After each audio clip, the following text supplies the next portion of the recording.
কেউ নাই, যাক বুঝে না। যারা করবেন না হাত উঠান, মিলেমিশে কারা থাকবেন দুই হাত টান টান করে উঠান, হাতের মধ্যে নাড়া দেন।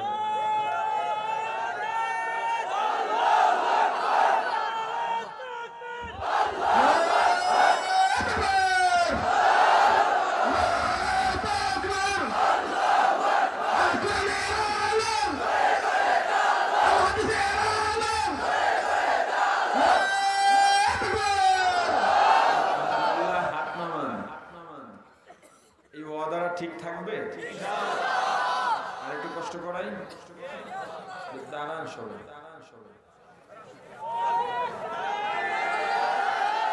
যারা ঐক্যবদ্ধ থাকতে চান তারা দাঁড়ান। আমি তো দাঁড়াইতে পারতেছি না, তাহলে আর কথা বলা যাবে না, মাইক সামনে। এজন্য বাকি যারা ঐক্যবদ্ধ থাকতে চান, মুরব্বি লাগবে না, আপনি বসেন। আপনারা মিলেমিশে থাকবেন। এই ময়দানটা এখন ইবলিসের সবচেয়ে বড় গাত্রদাহের কারণ হয়ে গেছে, আলহামদুলিল্লাহ। কিন্তু এই সুযোগে দুই একটা ইবলিস দেখবেন মাথা নোয়াইয়া নোয়াইয়া বাইরে যেতেছে। দুই একটা যদি বাইরে যায় কিছু আসবে যাবে? আপনারা সবাই মিলেমিশে থাকবেন, আওয়াজ দিয়া বলেন। এখানে উদ্বোধন করায়া দিই, এখান থেকে শুরু হোক নাকি? মুসলমান ভাই দেখা হলে সালাম, দেখা হলে সুযোগ থাকলে মুসাহাবা, সুযোগ থাকলে আরেকটু সুযোগ থাকলে মুআনাকা, আরেকটা সুযোগ থাকলে এখানে কয়টার সুযোগ আছে না নাই? অতএব যার পাশে যে আছে সালাম দেন, মুসাহাবা করেন, মুআনাকা করেন, কেউ বাদ যাইবেন না। হ্যাঁ, সালাম, মুসাহাবা, মুআনাকা। আজকের পর থেকে এই এলাকার দৃশ্য এটা হতে হবে, এর বাইরে কোনো দৃশ্য থাকবে না। দৃশ্য হবে দেখা হলেই সালাম, মুসাহাবা, মুআনাকা। হইছে? সবার সাথে সবার। যে পাশের কারোর সাথে করেন নাই বুঝা নিয়েন, ইবলিসের সাথে আপনার মোলাকাত হবে। কেউ বাদ আছেন? আলহামদুলিল্লাহ বলে বসে যান।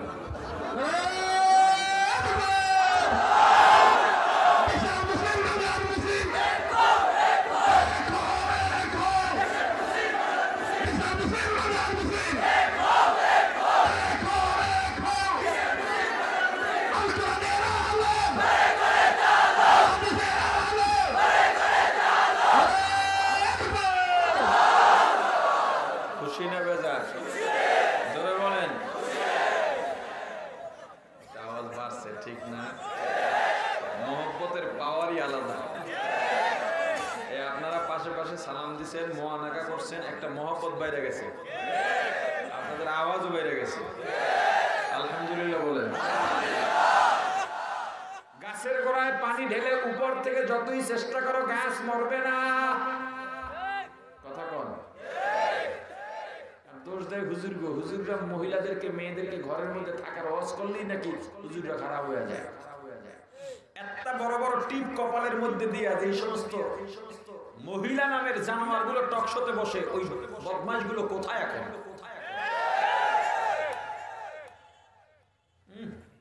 টকশোতে গিয়ে চেয়ার বইয়ে যেমনি কথা কয় মনে বাংলাদেশ কিনে লাইছে। মুসলমান দিয়াই মুসলমানদের নবীর বিরুদ্ধে লেখাবো। তুমি কি বুঝো না বর্তমান সময় মুসলমান দিয়া মুসলমান মারায়, মুসলমান দিয়া মুসলমানের বিরুদ্ধে কথা বলায়, আলেম দিয়া আলেমের বিরুদ্ধে ফতোয়া দেওয়া। দেখো না, আলেম দিয়া আলেমের বিরুদ্ধে ফতোয়া দেওয়ায় বাংলাদেশের মোড়ে মোড়ে যদি ভাস্কর্য হয় আমাদের কোনো কিছু করার নেই, কিছু করার নেই। আমাদের একটা দায়িত্ব, প্রতিবাদ করা, করছি। সরকার মানলে মানুক, না মানলে না মানুক। সরকার নামাই না যদি আবার ভাস্কর্য বানায়, এটা তার দায়িত্ব, আমরা ভাইয়াও ফেলাইতে পারবো না। আমাদের দায়িত্ব ছিল প্রতিবাদ করা, প্রতিবাদ করছে। এখন যদি ঘরের সামনে সামনে মূর্তি বানায় দেয় আমাদের কিচ্ছু করার নেই, আল্লাহর কাছে বলতে পারবো। কিন্তু একদল আলেম যারা টকশোতে গিয়া সংবাদ সম্মেলন করে ভাস্কর্য বিরোধী আলেমদের বিরুদ্ধে ফতোয়া দিছে। আলেম দিয়ে আলেমের বিরুদ্ধে বানানো হয়, মুসলমান দিয়া মুসলমান মারানো হয়, ভাই দিয়া ভাইকে জব্দ করা হয়। এখনো কি বোঝো না? সময় থাকতে ঐক্যবদ্ধ হও, ইসলাম বিদ্বেষীরা যখন ধরবে তখন তুমি কোন দল করো, কোন পীরের মুরিদ এটা গুনবে না। তুমি যদি কালেমা পড়ো তো কচু কাটা করবে। সামান্য একটা বিষয় নিয়ে যখন দ্বন্দ্ব হয়, ওত পেতে থাকা চোরেরা ঘরের থেকে সব নিয়ে যায়। ও মুসলমান, দুনিয়ার মধ্যে মুসলমানের চাইতে আপনার কেউ নাই। মুসলমানের যে আপনার কেউ নাই। আমাদের দামি সম্পদ ঈমান। তোমার আমার ঈমানের ঘরের পাশে ইসলাম বিদ্বেষীরা ওত পেতে থাকে। যখনই দেখে তোমার আমার মধ্যে দ্বন্দ্ব, তখনই তোরা তোমাকে উস্কায়, তারা তোমাকে উস্কায়, না হয় আমাকে উস্কায়। আমাদের মাঝে বিভেদটা আরো বড় করে দেয়, যাতে তুমি আমি তোমরা আমরা এক জায়গায় না হতে পারি। কারণ ওরা জানে মুসলমান যদি সব ঐক্যবদ্ধ হয়ে যায়, কিসের ট্রাম, কিসের পাওয়ার, কিসের হোয়াইট হাউস, কিসের জাতিসংঘ, মুসলমান এক জায়গায় হয়ে গেলে বাঘের খবর পাইলে হরিণ, বাঘের খবর পাইলে ভেড়ার পাল যেমনি দৌড়ায়, মুসলমানদের ঐক্যবদ্ধতার খবর পাইলে ওরাও সেভাবে পালাইয়া জায়গা পাবে না।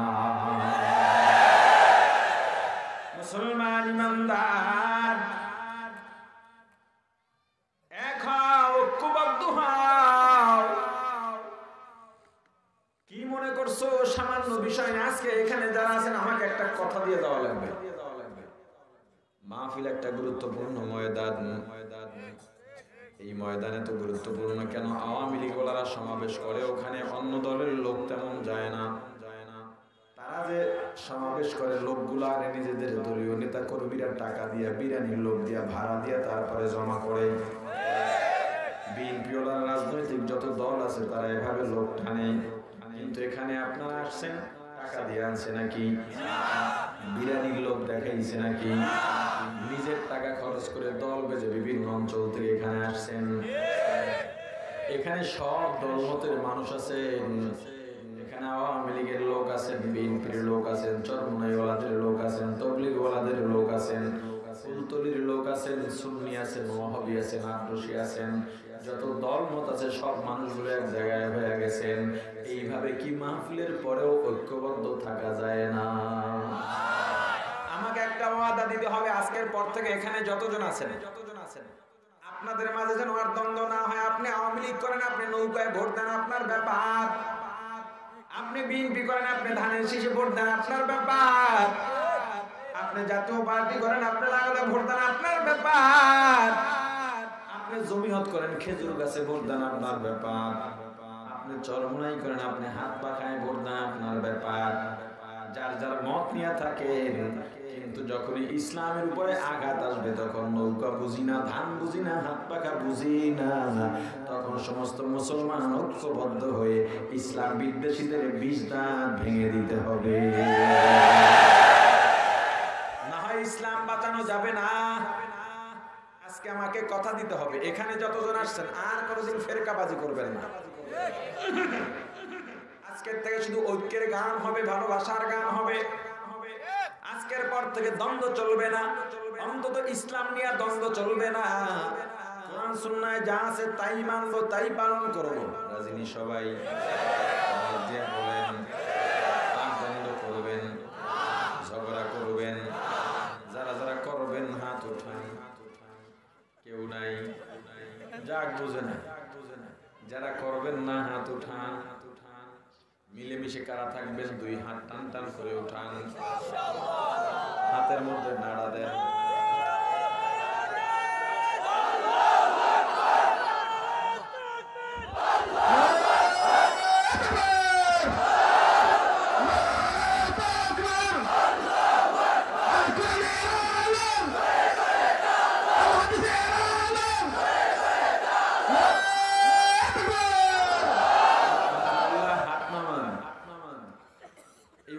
ঠিক থাকবে? আর একটু কষ্ট করাই, দাঁড়ান সবাই।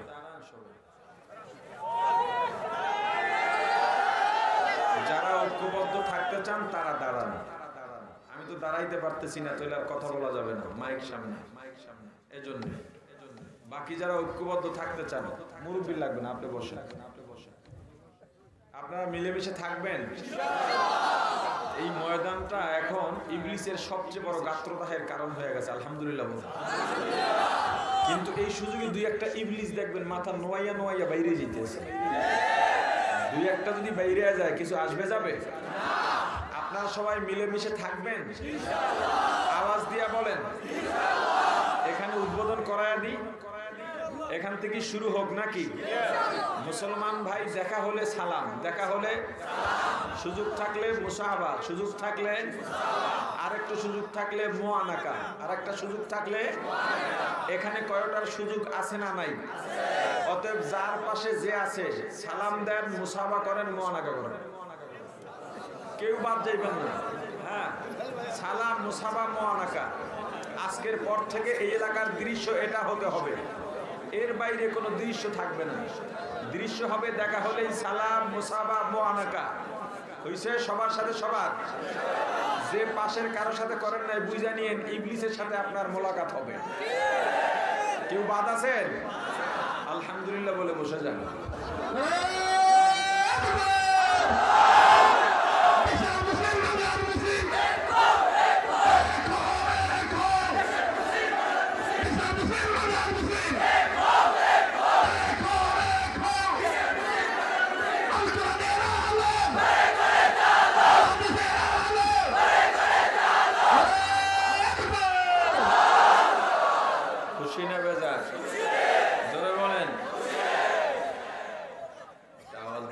ঠিক না? মহব্বতের পাওয়ারই আলাদা। আপনারা পাশে পাশে সালাম দিচ্ছেন, মুআনাকা করছেন, একটা মহব্বত বাইরে গেছে, আপনাদের আওয়াজও বাইরে গেছে। আলহামদুলিল্লাহ বলেন। মুসলমানকে ইমানদারকে ইমান থেকে সরাবার জন্য বেপরদা যুবতী নারী একটা বড় কৌশল। মুসলমানদেরকে ঈমান থেকে দূরে সরার জন্য, যুবকদের চারিত্রিক অবক্ষয়ের জন্য, চরিত্র নষ্ট করার জন্য বাংলাদেশে সুন্দরী প্রতিযোগিতা হয়। সুন্দর কি তোর বাপে বানাইছে নাকি তুই যে প্রতিযোগিতা দিয়ে নাম্বার দেস? গ্রামাঞ্চল থেকে আমাদের সুন্দরী বোনদেরকে রাজধানীতে নিয়ে ধর্ষণ করে। সুন্দরী প্রতিযোগিতা মানে পতিতা বানায় ছেড়ে দেয়।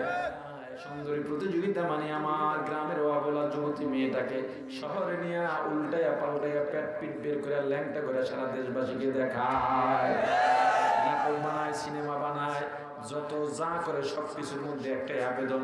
অথচ এই যে দেখেন 2-3 দিন আগের ঘটনা, সারা বাংলাদেশ তোলপাড়।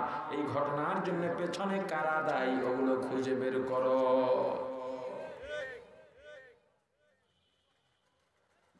গাছের গোড়ায় পানি ঢেলে উপর থেকে যতই চেষ্টা করো গাছ মরবে না। কথা কন? দোষ দেয় হুজুরগো। হুজুররা মহিলাদেরকে মেয়েদেরকে ঘরের মধ্যে থাকার ওয়াজ করলেই নাকি হুজুররা খারাপ হয়ে যায়। একটা বড় বড় টিপ কপালের মধ্যে দিয়ে যে সমস্ত মহিলা নামের জানোয়ার গুলো টকশোতে বসে, ওই বদমাশ গুলো কোথায় এখন?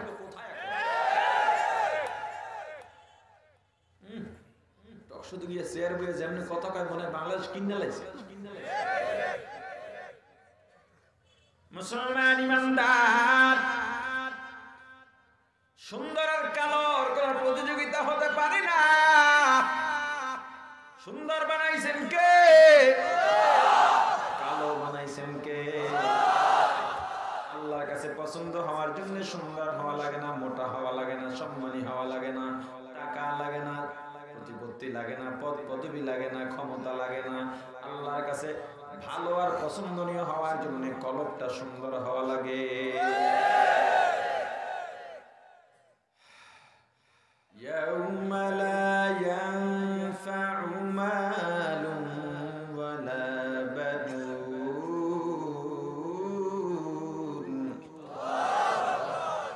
ইল্লা মান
প্রতিপত্তি, টাকা পয়সা, ক্ষমতা, সম্মান, যশ খ্যাতি কোন উপকারে আসবে না।